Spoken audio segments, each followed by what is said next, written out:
Monsieur Le Pen, je suis frappé dans cette campagne par l'importance que l'opinion et la presse accordent à la personnalité des candidats à la présidence de la République. Dans cette deuxième partie de l'entretien que nous avons entamé, voici 48 heures devant les téléspectateurs français, je voudrais vous demander très simplement de vous définir. Au fond, à travers votre vie politique, quel homme êtes-vous? Écoutez, je crois que je suis un homme d'action, un homme engagé dans la vie, un homme complet, j'ose le dire, qui a été forgé par une période particulièrement difficile, puisque j'ai 45 ans, j'ai donc vécu tous les drames, toutes les aventures de notre pays, toute sa vie profondément, et à peu près tout le temps à l'endroit où les Français combattaient ou souffraient le plus.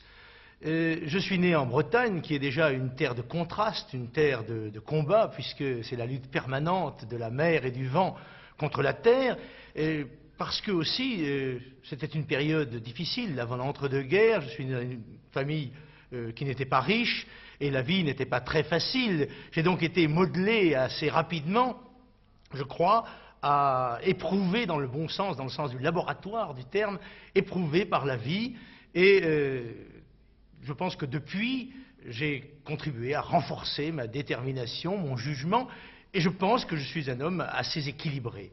Un homme, je pense, s'explique à la fois par son milieu social, ses origines terriennes, sa vie, son aventure personnelle en quelque sorte, n'est-ce pas? Et justement, je crois qu'il faut que les gens sachent cela d'un homme qui aspire à l'honneur exceptionnel, extraordinaire, de les représenter ou de les guider. Eh bien, j'ai commencé ma vie, je vous l'ai dit, en Bretagne, dans cette terre à la fois pauvre mais riche de spiritualité, où la terre et la mer se mêlent, comme on dit d'ailleurs, comme dit la devise de mon pays natal, la Trinité-sur-Mer, Arendoir, Arenmour, sur terre et sur mer. Et j'ai connu l'enfance de petits garçons pauvres. J'ai suivi l'école, à la fois l'école libre et l'école laïque, dans une ambiance, je dois dire, de patriotisme, d'admiration des grands hommes, des hommes qui avaient fait la France plus grande, plus belle et plus libre. Et puis est venue la guerre. J'avais 11 ans au moment où la guerre s'est déclenchée, une guerre qui allait bien sûr modifier la vie d'énormément de Français, mais bien sûr la mienne, puisque mon père est mort à la guerre et que c'est à la suite de cela que je suis devenu pupille de la nation. Mais j'ai connu avec tous les Français les drames de la guerre, les privations, l'occupation elle-même, le manque de liberté, et puis les bombardements, la peur, et puis comme beaucoup de Français qui n'en parlent pas, j'ai moi-même pris part à cette lutte en conservant chez moi des armes de guerre, alors que j'étais presque encore un enfant, ce qui était considéré par les autorités d'occupation comme un crime majeur et qui, dans la zone interdite où je me trouvais, valait sans discussion la peine de mort. Je n'en ai jamais parlé parce que je trouve que trop de gens, depuis 30 ans, ont bâti leur carrière personnelle ou leur carrière politique sur des actions dont ils n'ont pas toujours été les responsables et sur la mort de camarades qui n'ont pas fait cela pour cela. Et si vous voulez, je pense que la guerre est un soleil qui mûrit les hommes beaucoup plus vite. J'ai donc été un homme à 15 ans, à 16 ans. Et quand la libération est arrivée, au moment où nous avons reconquis la liberté, j'ai été profondément choqué de voir qu'un certain nombre de Français considéraient cela comme leur propriété personnelle et essayaient de régler des comptes. Ça a été une de mes premières prises de conscience politique. Et puis je suis monté à Paris faire mes études comme boursier, et ma bourse était très insuffisante pour m'entretenir, malgré l'aide de ma mère qui était couturière, et j'ai dû travailler. J'ai été marin-pêcheur pendant des temps assez longs, j'ai été mineur de fond, j'ai été ambulant des PTT, enfin je connais les problèmes des travailleurs autrement que dans la littérature marxiste ou dans les romans sociaux, en tous les cas beaucoup mieux que ceux qui en parlent si fréquemment à la radio et à la télévision. Et puis à un moment donné, j'ai eu le sentiment que mon pays, l'Europe, la France était en guerre avec le communisme, c'était le moment de la guerre froide, et puis on se battait.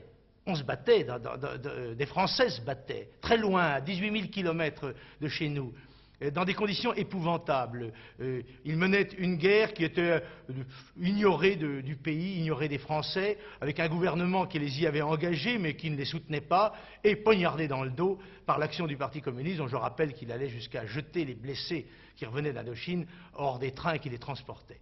Et je me suis senti, là, appelé vers ceux dont je pensais qu'ils portaient avec eux l'honneur du pays, et parce qu'aussi ils souffraient le plus. Je croyais, moi, en la plus grande France.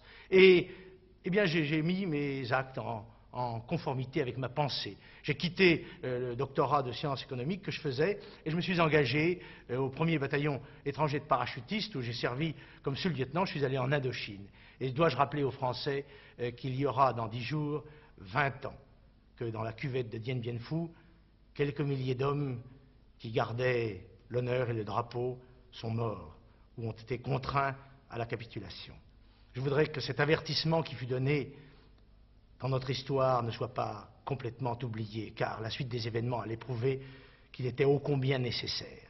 Et puis j'ai vu la rentrée du corps expéditionnaire du Tonkin en Cochinchine, avec ces populations que nous abandonnions après leur avoir juré fidélité. Et quand je suis rentré en France en 1955, j'avais une grande colère politique contre un régime qui s'était couché dans la boue et de la défaite, la 4e République. Et je me suis lancé dans la bataille, j'ai été élu député à 27 ans et je me suis trouvé pratiquement leader d'un groupe politique, lancé dans la bataille parlementaire à l'égal des leaders. Et puis, c'est le moment où M. Guy Mollet, M. Mitterrand et M. Mendès France ont envoyé le contingent en Algérie pour faire la guerre. Et j'ai estimé qu'il était de mon devoir de parlementaire, capable de porter les armes, d'y aller avec le contingent, puisque, dans le fond, j'étais d'accord pour préserver cette partie de la France et l'indépendance énergétique et politique de ce grand ensemble et du Sahara. Alors je suis allé avec eux, j'ai servi aux côtés de tous les camarades français qui y étaient. Je sais maintenant qu'on m'en fait reproche et que les gens qui m'en font reproche sont ceux qui portent la responsabilité de cette guerre. J'ai cru aussi, en 1958, que un grand espoir était né. Et j'ai été vite déçu, car je me suis aperçu, une fois encore, que l'on ne tenait pas les promesses que l'on avait faites. J'ai été réélu député, j'ai été rapporteur du budget de la guerre, j'ai eu des responsabilités importantes, et je me suis battu dans la fidélité des engagements de la France aux hommes, d'abord aux Français qui étaient là-bas, et ensuite à tous ces Algériens à qui nous avions juré par la voix des plus éminents de nos chefs qu'ils resteraient français à tout jamais. J'avais d'ailleurs, dans un autre temps, soutenu la candidature en 1957 d'un Français d'Algérie à Paris, comme un Breton ou un Basque. Et je crois que c'est tout à son honneur et au mien. Ce n'est pas nous qui avons fauté dans cette affaire. Et puis en 1962, eh bien, j'ai payé le prix de mon engagement politique. J'ai été battu aux élections. Et je me suis consacré à ma vie professionnelle, parce que je suis un professionnel de ma profession et non un professionnel de la politique.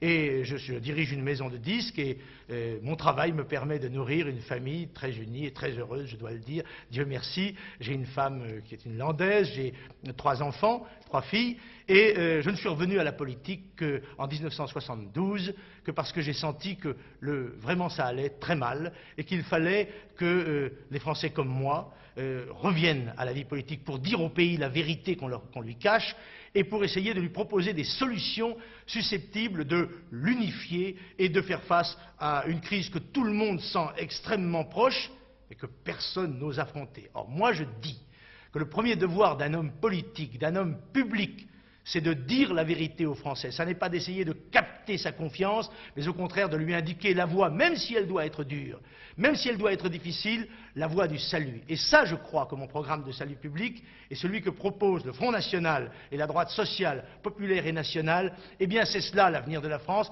et je sais que vous le direz dimanche quand vous voterez pour moi.